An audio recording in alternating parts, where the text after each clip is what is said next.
Good morning, noon, or night. My name is Jet, and welcome to my channel, JITV, Jet in the Valley. So I was just thinking about this one. How pride is promoted in our society. They want you to be proud. Proud of this and proud of that and proud of where you come from and proud of your this, that, or the other thing. Well, pride is not like a virtue, okay? So why is that being promoted so heavily? To be proud of this and proud of that? Well, there's a lot of reasons why. Because, you know, once you get proud of anything, then they can use that, anyone can use that to manipulate you into doing whatever they want you to do by saying that something is trying to offend whatever you're proud of. And then you'll get defensive and you'll have to be proud and go stick up for whatever, instead of seeing through that and realizing it's a lie and they're just trying to get you to do whatever they want for whatever reason they want you to do it. Put you in some kind of trap. That's what the reason they want you to do something like that. It's always to get you in some kind of a trap. I mean, and it's an unlimited amount of traps in this reality. But really what I would like to address was about pride. So they really encourage pride because the solution to almost every problem that has a solution, there are some things that we cannot change. And that's when we have to ask for discernment and figure out what discernment is and be able to tell the difference between something that has a solution and something that is how it is and there's literally nothing we can do about it. Then we have to seek acceptance. So if there's a solution for a problem and you don't know it, the solution for that problem is going to be more knowledge. You don't have the knowledge or the wisdom that you need to fix a problem. People say you can't solve a problem from the same level of thinking that the problem's at. Okay, so they're saying you have to come from above to solve a problem. So how do you do that?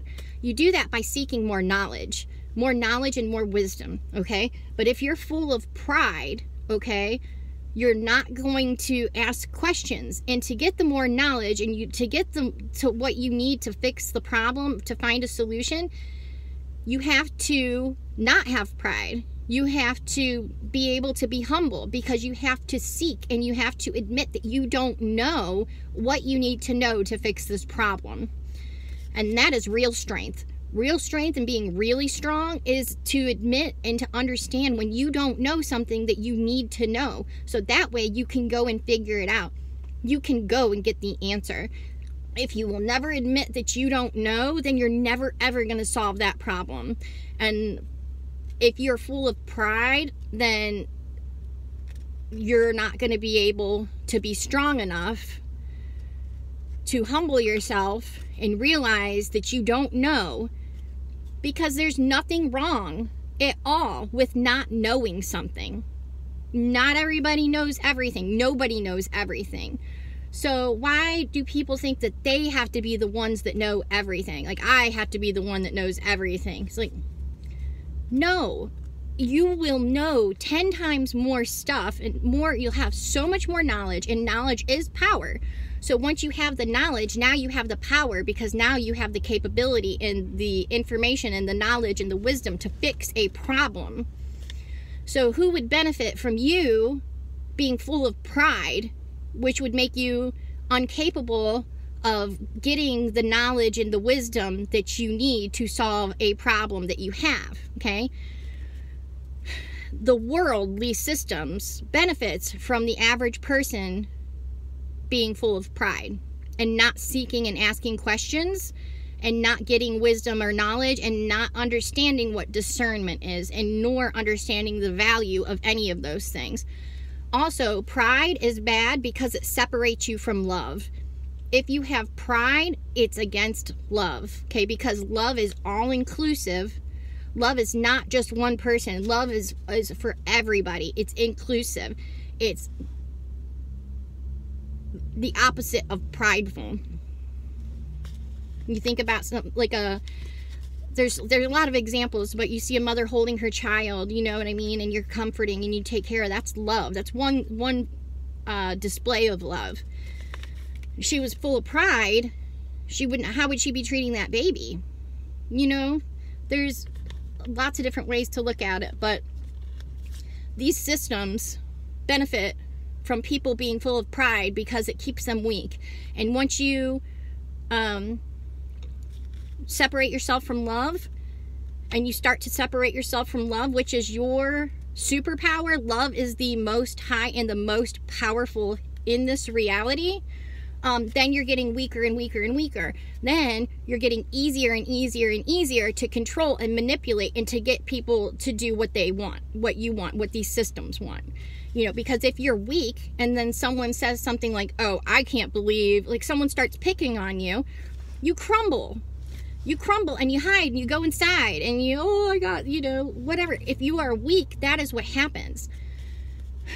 So that is why you have to open your heart and let love in. Sync yourself up with love. If you're weak and you're down and you're beat down and all these things, it's because it's partially that you are believing lies. These thoughts are coming in. You don't understand that you can filter those thoughts because everyone has told us that we can't. When we can, they've tried to systematically take our power away from us, which is love. Love is our power. If you are a souled individual and you have the life force animating energy, the capacity to understand love, that is where you are strongest. You are the most strong. You separate yourself from love, you harden your heart, you become weak and manipulatable. I don't know if that's a word or not. And you crumble and you become a shell of what you're supposed to be. You become a shell of what you're supposed to be, because love loves. It's inclusive and it's there to help, and it's there to shine a light in dark places. Okay. Now, if they've cut you off, okay, say you're supposed to be a light, they cut you off from love, you start to become dim. What happens to the area that you were at when you're supposed to be a light? You're supposed to be lighting up the area that you're at. That's all we're supposed to do. We don't have to save the world. If you understand love, you are a souled individual. You have the animating life force energy capacity to understand love. We are the light of this world. When you cut yourself off from love, when they trick you into giving up your power, when they trick you into hardening your heart, when the lies come in, it says if you close your heart, you're going to be safer, then you won't get hurt anymore. They're all lies, lies, lies, lies. Opening, it's the exact opposite. Your mind and your body can't understand it. This is not mind-body stuff. This is spirit, soul, life force, energy stuff, okay? Your mind and your body are in a less than perfect state. A less than perfect state, your mind and your body. That's not hard to understand, okay? If you can just have a tiny little bit of self-perspective, you can see that your mind and your body are selfish. It wants what it wants when it wants it, and if it goes unchecked, it will take it whenever it wants it, okay? But your animating life force, spirit, soul energy of love knows better, because it is higher. It's inclusive. It's like your mind and your body are down here, and your animating life force energy, spirit, soul is up here. And you can hit this from I think I've already said a bunch of words, but oh well. From that perspective, here and here, okay? The more we align ourselves with up here, the more effective that we can become as being the examples and helping our little corner of the world wherever we are. Because being dark, if you're supposed to be a light, is the opposite of what you're supposed to be doing. And these systems, the world, okay, these systems want you as a light to be dark, not hard. You can just look around and see how these systems are not of love. These systems are not of love. They're of fear, because they're money-based, okay? Money-based is the opposite of love-based, okay? Money, they're trying to use money to substitute it for love. There is no substitution for love, period. There's not any substitution for love. I didn't make the rules to this reality. I did not make this reality. This is what the truth is. And there's no possible, I'm not saying that you can't use, we have to be in the system, but not from the system. We have to be in the system. I'm not saying there's anything inherently wrong with money. Inherently wrong with money. I can see one day it will be different. Okay, that's what the good news is. But while we're in the situation that we're in right now, if someone's dog attacks your dog, and they have to give you money, okay, if you have to give people money as a substitution, as like if you've done something harmful to them, then you have to pay them money. Okay, I don't know, I don't really see any way around that, and we have to hold people accountable for their actions, even though we can understand that they weren't making decisions from a place where they were in their like right. They weren't making decisions from the best place that they could be at. Okay, we all make mistakes, and we all get low, and none of us are making the most high best decisions all of the time, because we live in this world. Okay, all we can do is try to align ourselves with love. I mean, like, what would love do? Would it do this? Would it do that? What would fear do? Fear comes in all of the time. Our mind and our body, they like enjoy fear. They give to fear, and we have to understand that we don't need it. It tells us that fear is going to keep us safe. Fear is not going to keep you safe.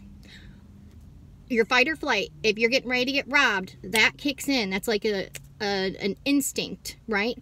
That will teach you to run and get out of there, or or handle your situation. Whatever. We either need to fight or we need to run. One of the two.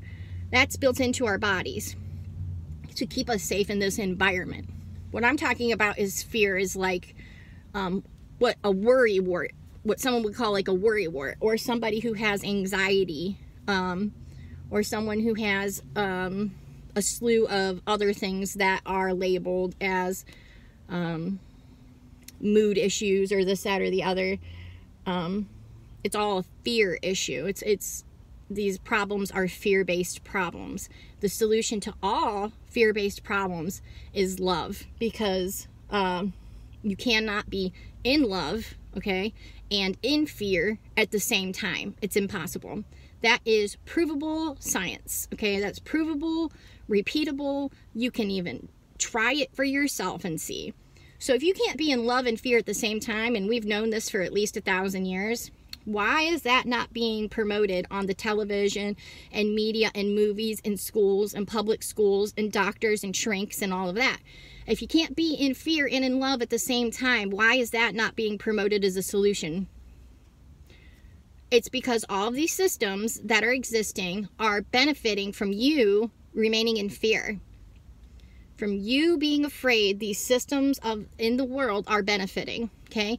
They can keep the wars going, they can keep the education, they can keep the hospitals going, they can keep all of these things going, because they've taught people that you can't trust anything, and that, you know, half the people are walking around thinking they're going to keel over in any minute, because they've promoted this, like, you can't be healthy unless you're on 85 pills or whatever, that you go in there and they're, you know, some of my family got their blood pressure under control, and the doctor still didn't want them to come off of the pills.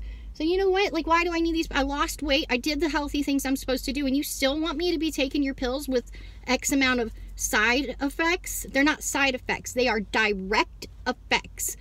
They are direct effects of a medication that you have taken and ingested. They are just the lesser, they are the undesirable effects of the medication. So they have used word gymnastics and called them side effects. They are not side effects, they are direct effects of the medication that you've ingested into your body.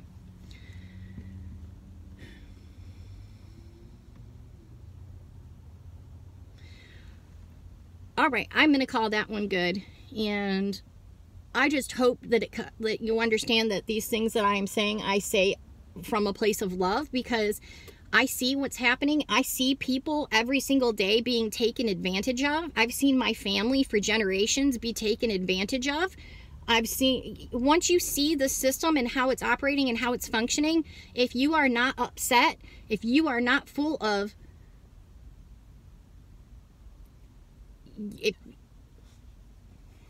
if you see how these systems are functioning and you understand the depth of what is happening and you are still apathetic, then you don't understand it, okay? You can't understand it. If you understand the depths of the deception and the manipulation and all of those things of every system in this reality, then you should not be able to tolerate not saying something or not doing anything about it.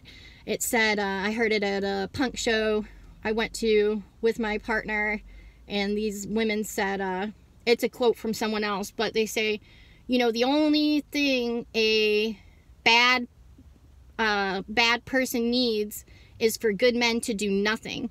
So for good humans to do nothing. If you have a speck of good or an ounce of good in you, then you have to let that goodness fill up, open your heart back up, get connected to your superpower of love, okay? You get connected back to love, then you can shine, you can light back up, you can shine bright in your area, and the shit will get solved and start to fix without you having to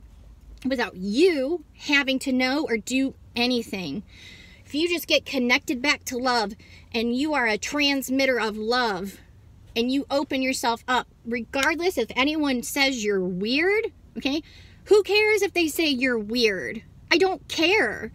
I don't care at all. You should not care if someone says, oh, you're weird because you're happy all the time. It's like, what is that? It's just a bunch of haters, because this world wants you to dim your light. This world, okay, it wants you to not be bright because it's not bright. And every time you're bright and you shine your light, it realizes that it's dark and it's not light. And light is up here and dark is down here. Love is up here, fear is down here. We have an inversion in the system right now with our perception of what's strong and what's weak. And that shit is getting ready to come to an end. It's coming to an end. It's not going to be like this forever. And that is the good news. So with that, much love and many thanks. And thank you so much. And I love you. Thank you.